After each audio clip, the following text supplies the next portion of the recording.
Hi, everybody, and welcome back to Mom and Mind Behind the Sessions. I am your host, Dr. Kat.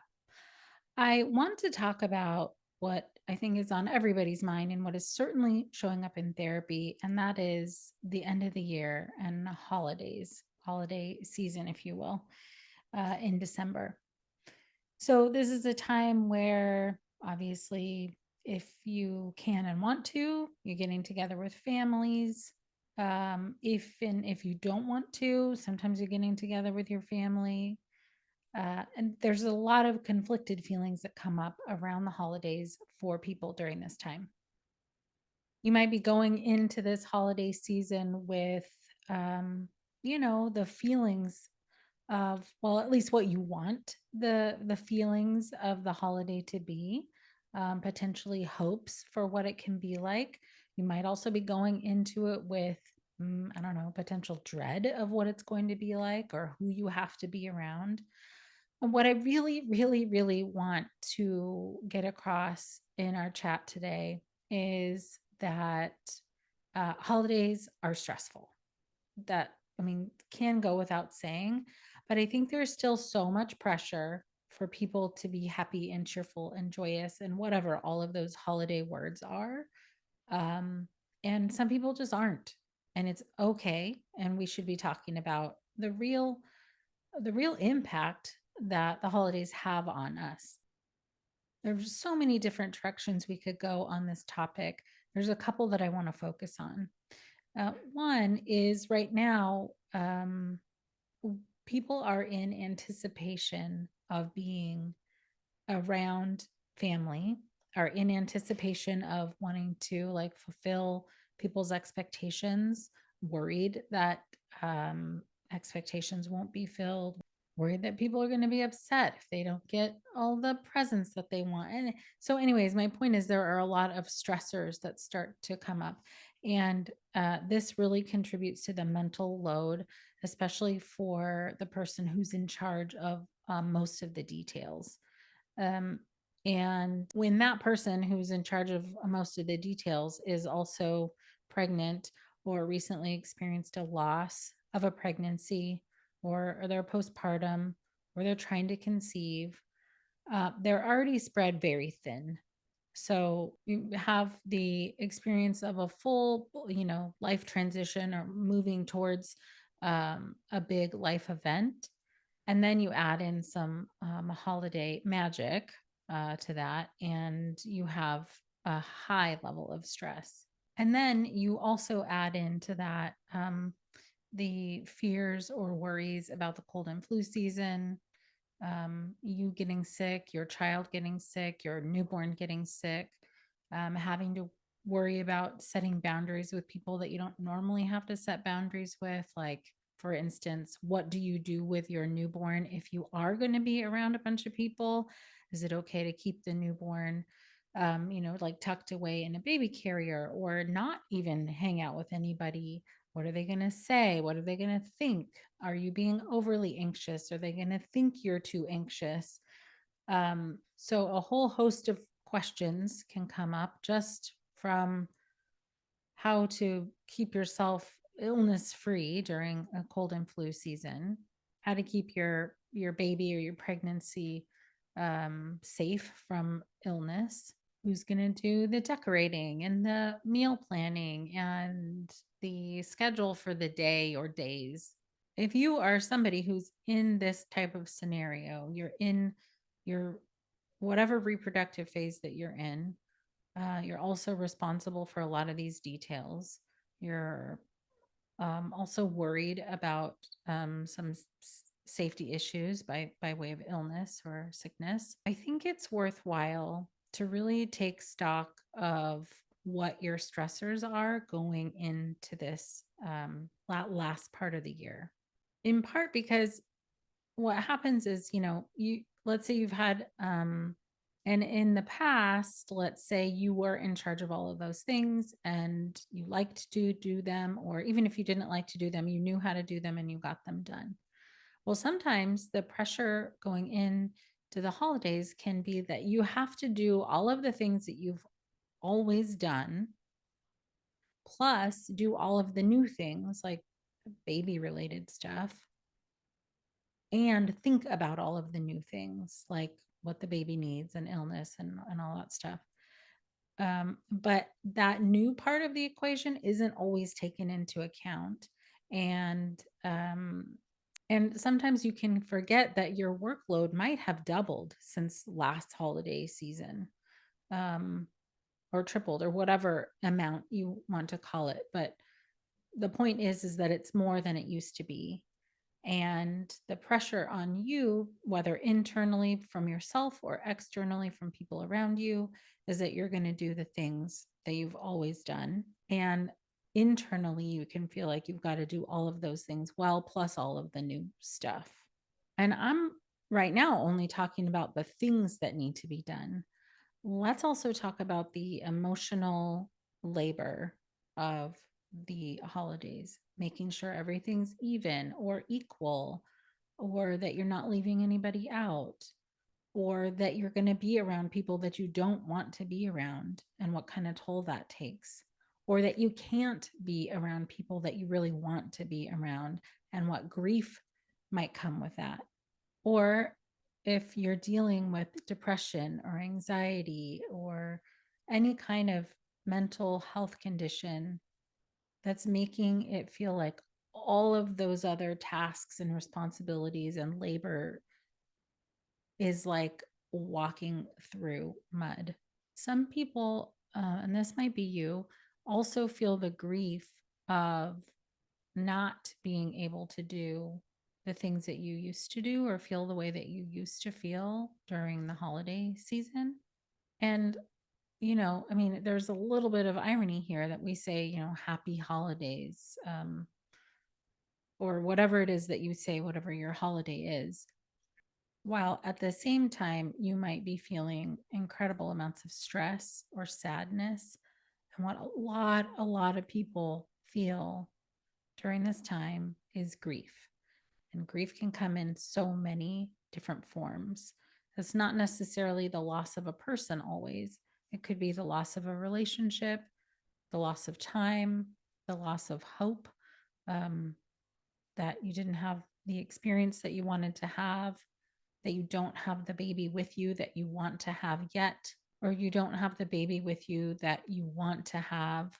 Especially coming to the end of the year, a lot of people start reflecting on the year as well. And I don't know about for you guys, but well, ever since COVID, time has been so warped. And that has stayed true, even though, the intensity of COVID has waned and we're not in, lockdown anymore. It's really thrown people off quite a bit. So, you could be getting to the end of the year here and wonder, like, where has all of this time gone? I didn't get done what I'd hoped to do this year. The thing that um, you wanted to have happen maybe didn't happen. So, the holidays plus the end of the year bring up so much stuff for people. And yet, there's still the pressure to be whatever merry and jolly and happy and, um, all of the things. And I think there is a little bit of a similarity between like the sort of like myths of motherhood and the myths of holidays, in that it's supposed to be a certain way. We put so much pressure on what the experience is supposed to be like. And then if it isn't, and when it isn't, where is the impact of that felt? It's usually felt internally.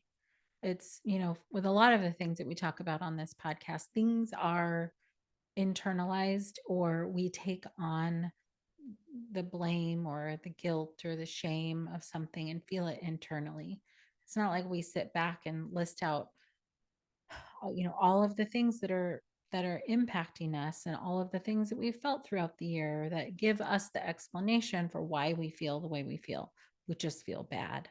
And as I've said before many times, it's usually out of context. And that's why I think it's so important to just name these things. I'm naming several things that I've felt before, that other people have described, that people are describing in therapy right now. But you might have your own list of stressors or sad things or grief or wishes or hopes of things that didn't happen this year or haven't happened yet.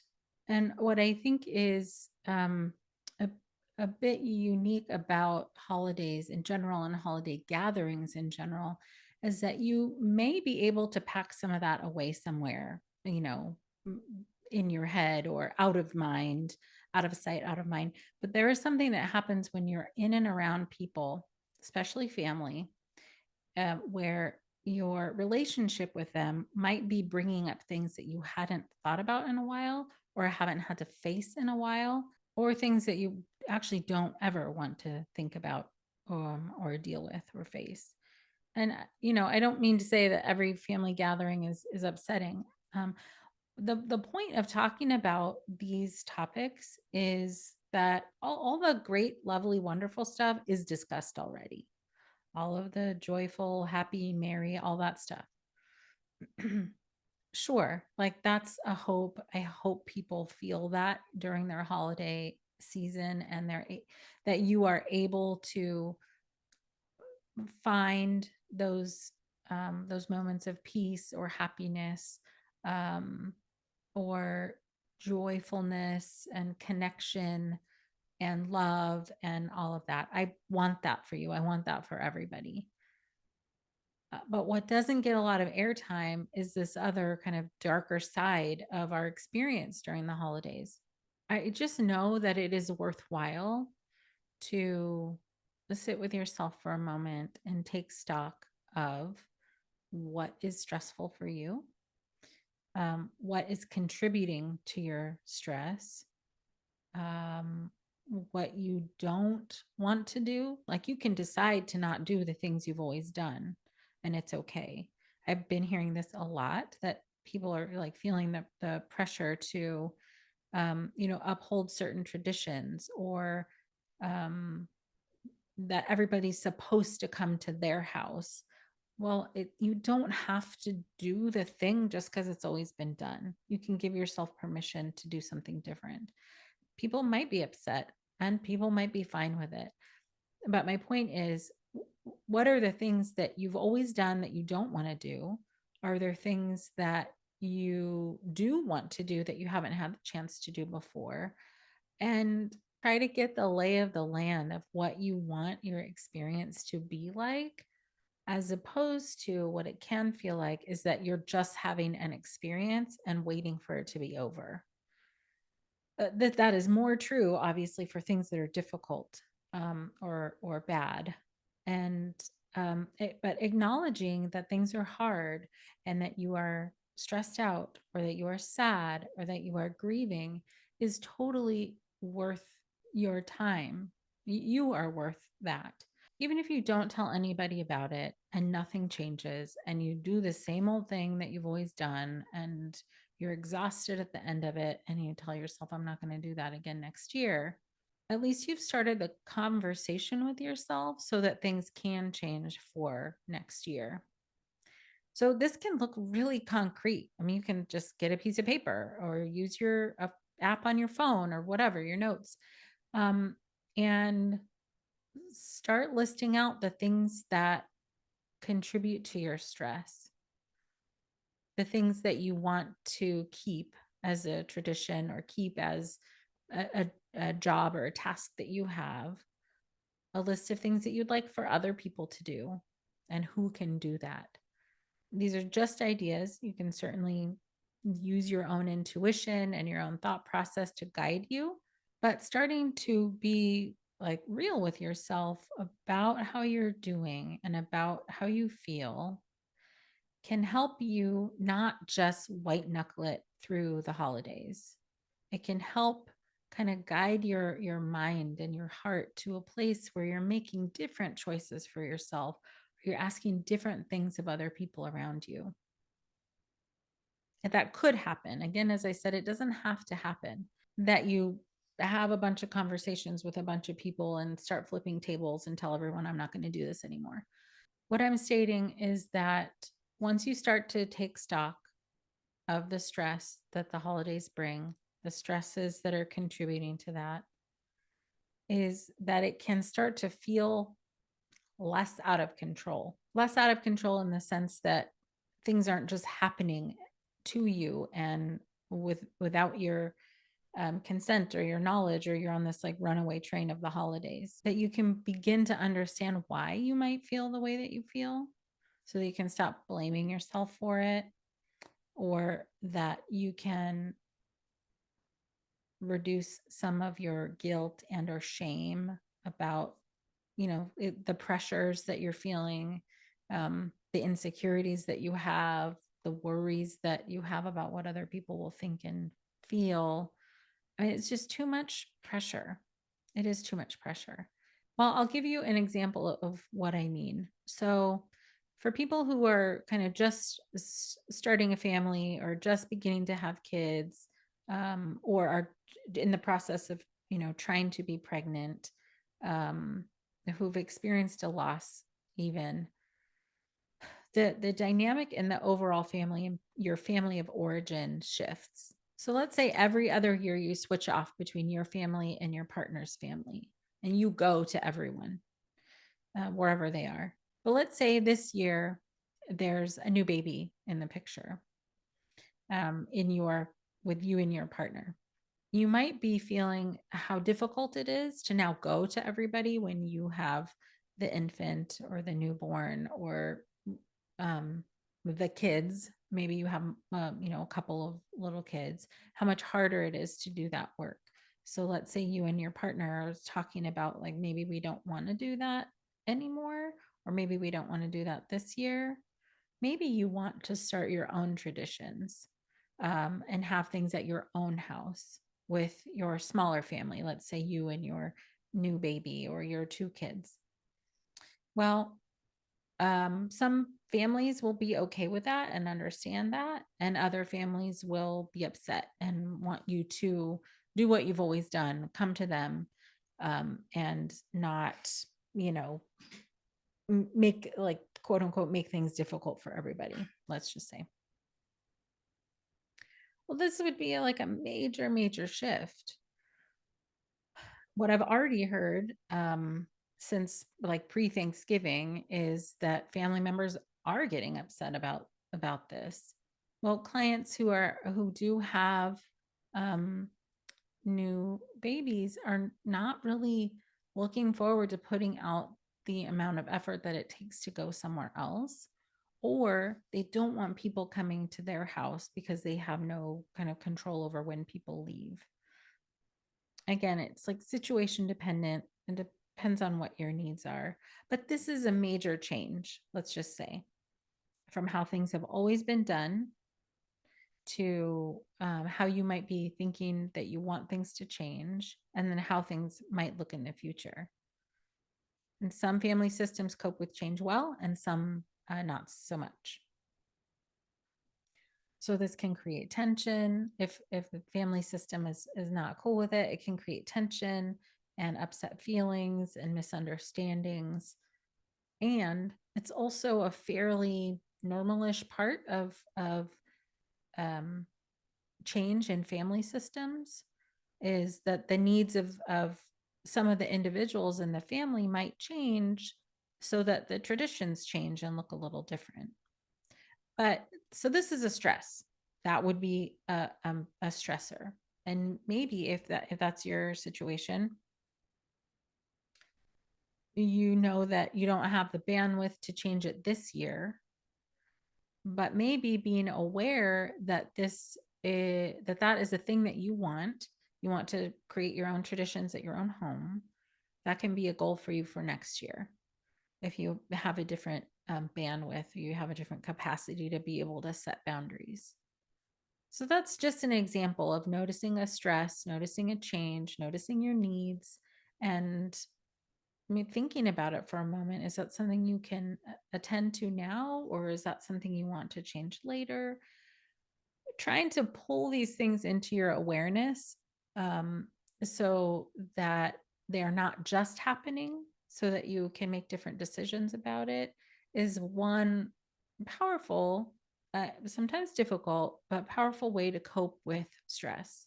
Some people cope with stress by avoidance. So maybe even me suggesting that you think about these things and sit down with yourself and take note of them, that could be stressful for you. But what I also know is that when things continue to stay in avoidance for years and years and years, that stress becomes unbearable. Absolutely. Like there isn't a choice. It just gets more and more stressful. So again, like if you're not quite ready to make a change, or you don't want anything to change this year, but you do want to next year, just setting your mind on a path of thinking about how you want to intentionally move through the holiday season, noting the things that are stressful is one way of taking care of yourself.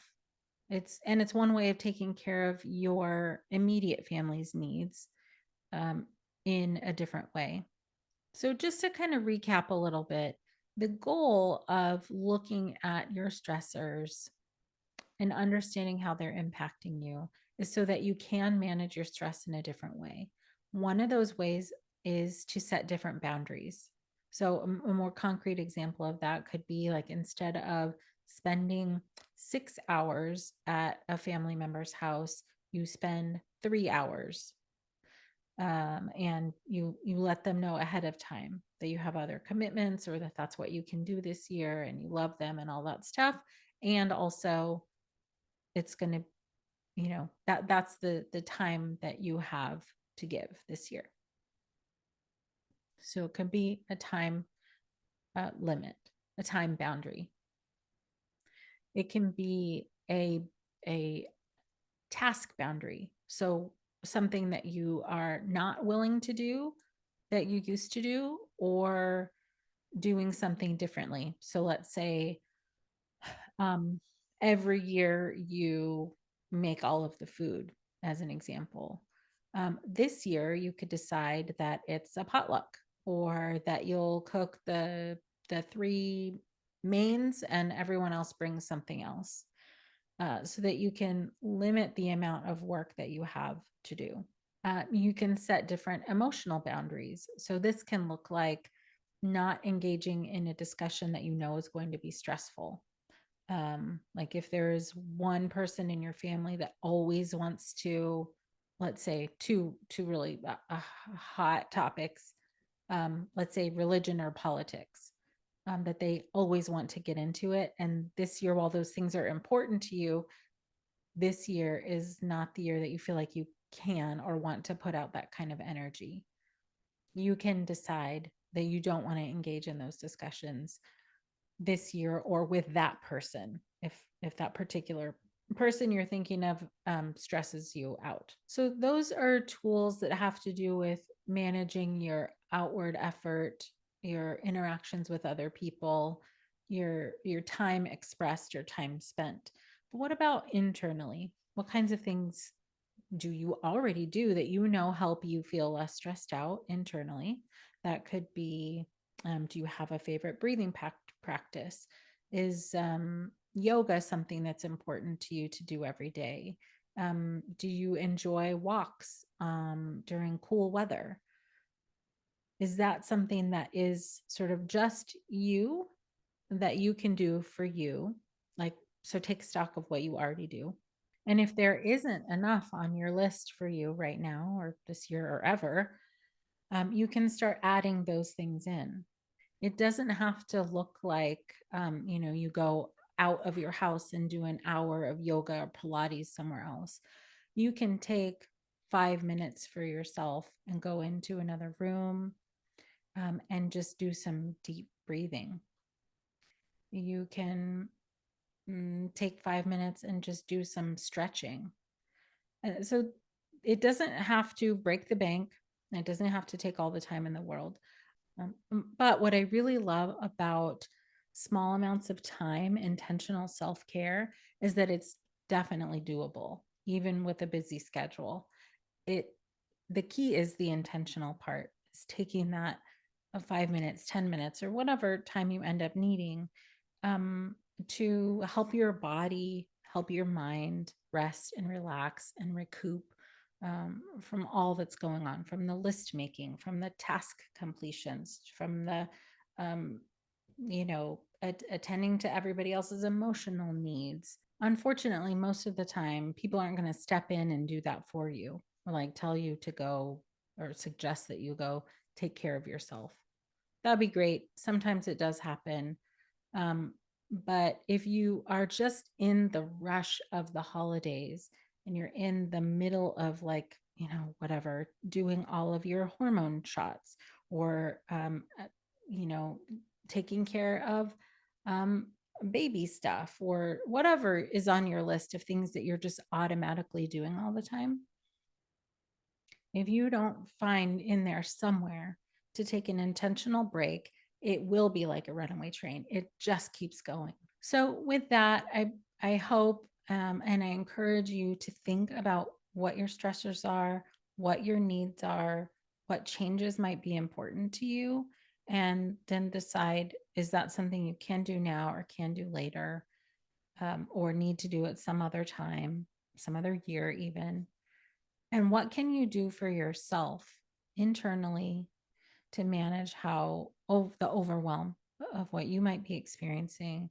And what small things can you do externally, like the time boundary or the not engaging in stressful discussions, can you do for yourself to help manage whatever overwhelm you are anticipating this holiday season? Along with this podcast, there are several other things that I do that support perinatal families. Of course, we have real discussions on here about stigma, about mental health conditions, about the transition into parenting and parenthood. I also offer courses that are self-paced and online and available to you on demand at your convenience. Those can be found at wellmindperinatal.com/courses. And some people are surprised to know that I, in fact, do still meet with clients, not just doing this podcast and not just the board chair of PSI, but the bulk of what I do is meeting with perinatal clients and helping them through this process and discovering themselves as they move through, and healing from old wounds, healing from things that their past that are impacting their current transition into parenthood. And it's where my heart is. I absolutely love it. And I'm happy to continue to do that for the clients that I support. And I'm so happy that you join and listen into this podcast every Monday and now every other Thursday for these special behind the sessions episodes. I'm grateful that you are here, and I wish you the best. Thank you for being with me. Until next time.